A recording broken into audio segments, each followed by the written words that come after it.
The Japanese yen plunges to its lowest levels in decades as the Japanese economy remains completely stagnant and with the world's largest debt, leaving the world's third largest economy in serious trouble to protect its currency and the purchasing power of its citizens. But how is it that the economy that was to replace the United States as the economic powerhouse of the world fell into stagnation and little by little into economic irrelevance? And can it reverse this process and shine again?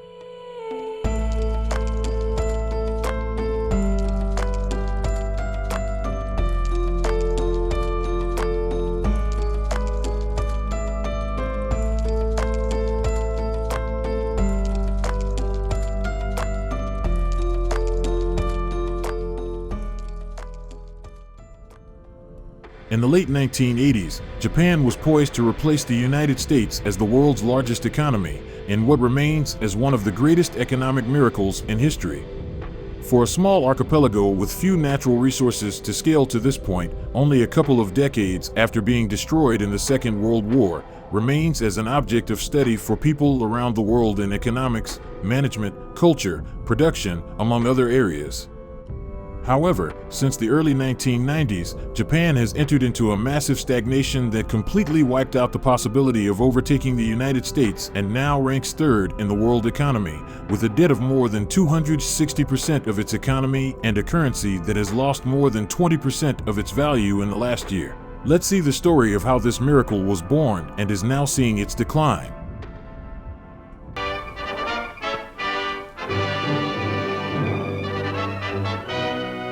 Battleship Missouri, 53,000-ton flagship of Admiral Halsey's Third Fleet, becomes the scene of an unforgettable ceremony marking the complete and formal surrender of Japan.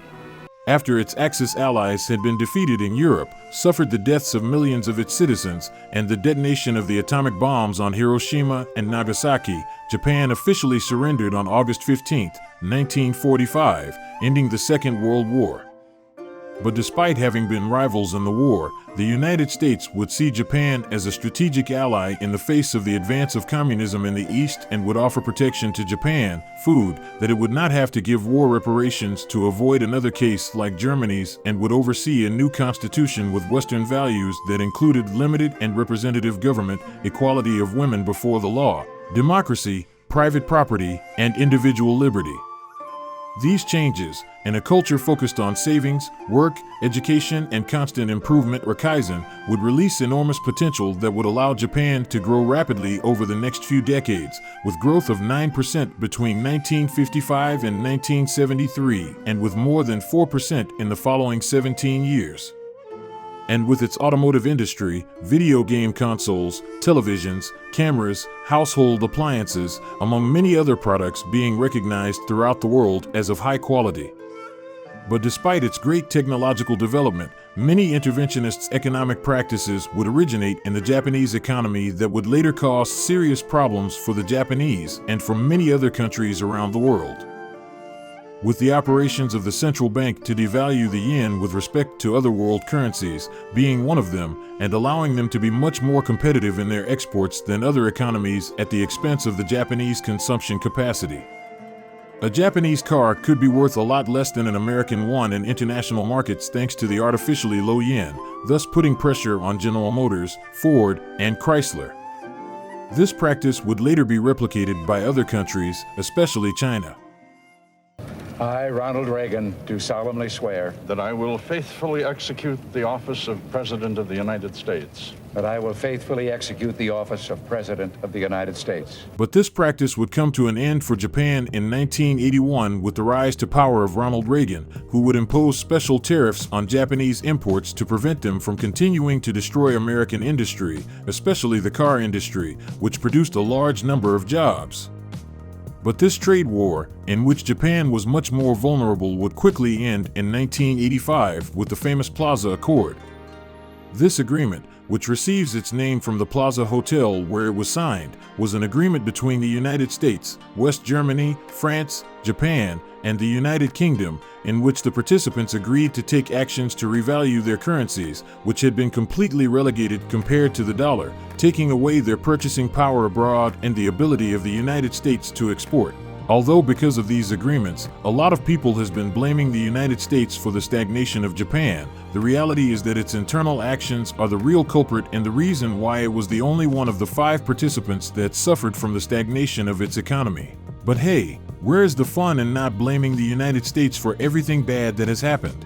And initially, with the rise of the yen, Japan experienced great prosperity because the Japanese consumption capacity, which had been artificially diminished, increased considerably and allowed them to acquire companies outside their country, such as Columbia Pictures, and even buildings, iconic landmarks like Rockefeller Plaza and the Empire State. But this prosperity would go to the heads of the Japanese, and they would have a major amplifier in the Central Bank of Japan, which, in order to help exporting companies stay competitive, would lower interest rates throughout the decade, going from 9% in 1980 to 2.5% in 1987. This would start one of the biggest speculative bubbles in history. Because a rich country with high growth had extremely high expectations, and real estate and the stock market shot up to absurd levels. With the same logic on which bubbles operate, expectations are good, people buy, prices rise. The rise in prices causes fear of missing out, they buy more, and prices rise more. If you also factor in that interest rates were low, loans were plentiful, and land in Japan was scarce, then you have the perfect recipe for a speculative bubble in real estate and the stock market. But this is why so many blame the Central Bank of Japan and not the Plaza Accord for the stagnation of Japan that would occur after the burst of the bubble. On one hand, making it easier for the bubble to inflate, and on the other, acting slowly, when at the time many called it an obvious bubble.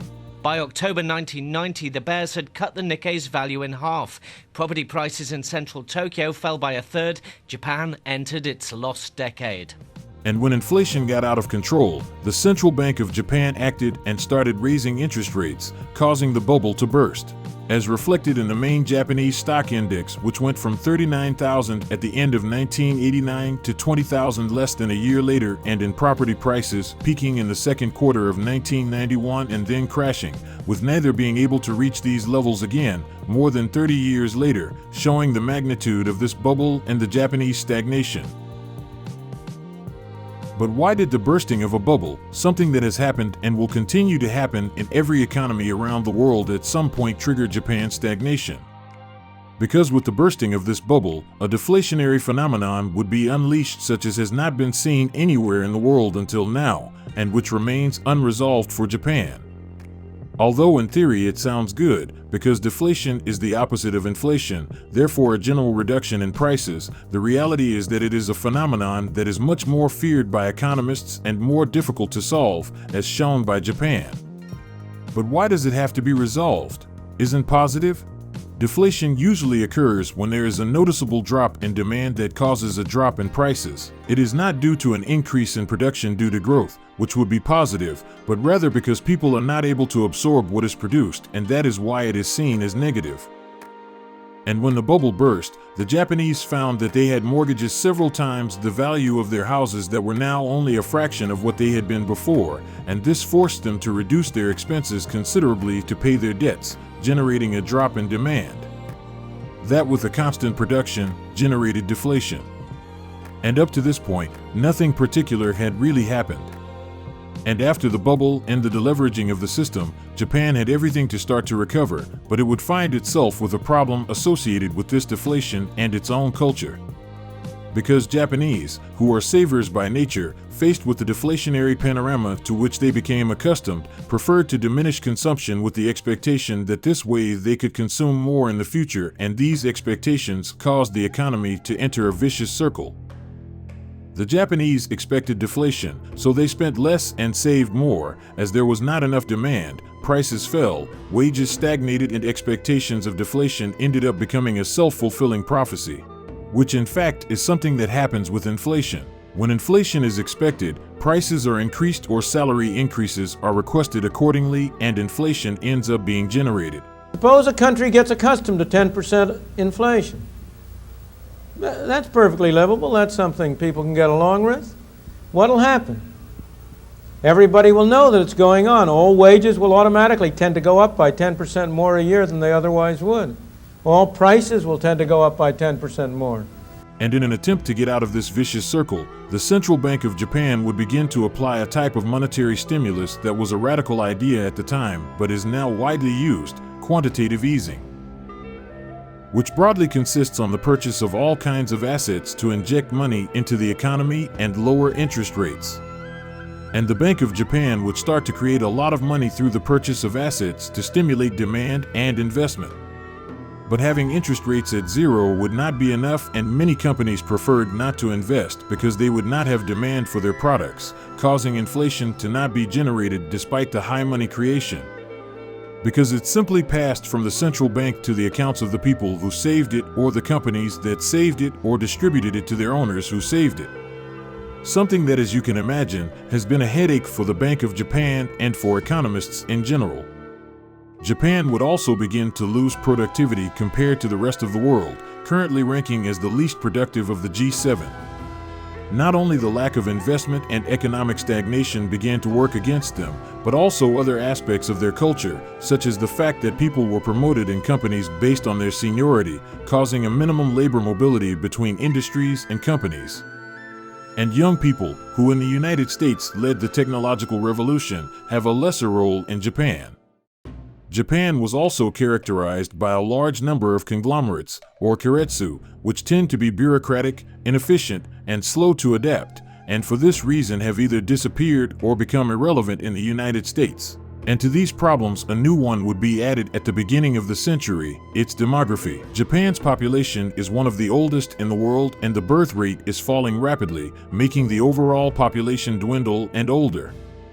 This has worsened the deflationary problem. If there are fewer and fewer people, it is understandable that there is less and less demand. And although it is normal for the birth rate to fall and life expectancy to rise when an economy prospers, Japan, unlike other countries that have gone through this, being so culturally isolated, fails to attract immigrants seeking to take advantage of this prosperity, help keep the population growing, and that companies can count on workers for their projects. All this history takes us to the present moment, where the Central Bank of Japan has begun to use its international reserves in dollars to buy yens and try to sustain its price, which has begun an unprecedented fall and has the economy in serious trouble, because with the policy of strong monetary stimuli of the Central Bank of Japan, which has already completed several decades, 10-year bonds only pay 0.25% per year, while those in the United States are paying around 4.2%. This spread is part of the reason for the loss in value of currencies like the British pound and the euro. And the case of the yen is no different, because it is a much larger differential, causing a large amount of money to be passing from Japan to the United States, that is, from yen to dollars. And Japan is having problems in many industries due to the high costs of importing some materials and a weak currency that often makes companies prefer to export rather than sell in domestic markets, facilitating the scarcity of some local products, while imported ones are more expensive. And while there are advantages to having a weak currency, so far Japan is experiencing the downside, because although its exports are more competitive, it has to produce them first, and Japan does not have many of the raw materials needed to do so, especially those related to energy. Japan does not have its own resources to produce energy, and since the Fukushima disaster in 2011, it has reduced its nuclear energy production, becoming highly dependent on liquefied natural gas, which, as you can imagine, has maintained high price levels for most of the year, due to the increase in its demand from Europe to cover the Russian natural gas that it has stopped importing. And its weak currency has made its imports more expensive for the Japanese, and producer prices have risen notoriously without this having translated into inflation yet, which, although it reached 3% per year in September, which is a record that has not been seen in a long time, it has been in a lower proportion than the price of producers, so it could be a matter of time before they transfer this cost to consumers. This inflation, although it had been sought for a long time to get out of the deflationary spiral, is not due to economic growth that has translated into greater demand, but rather is due to higher production costs.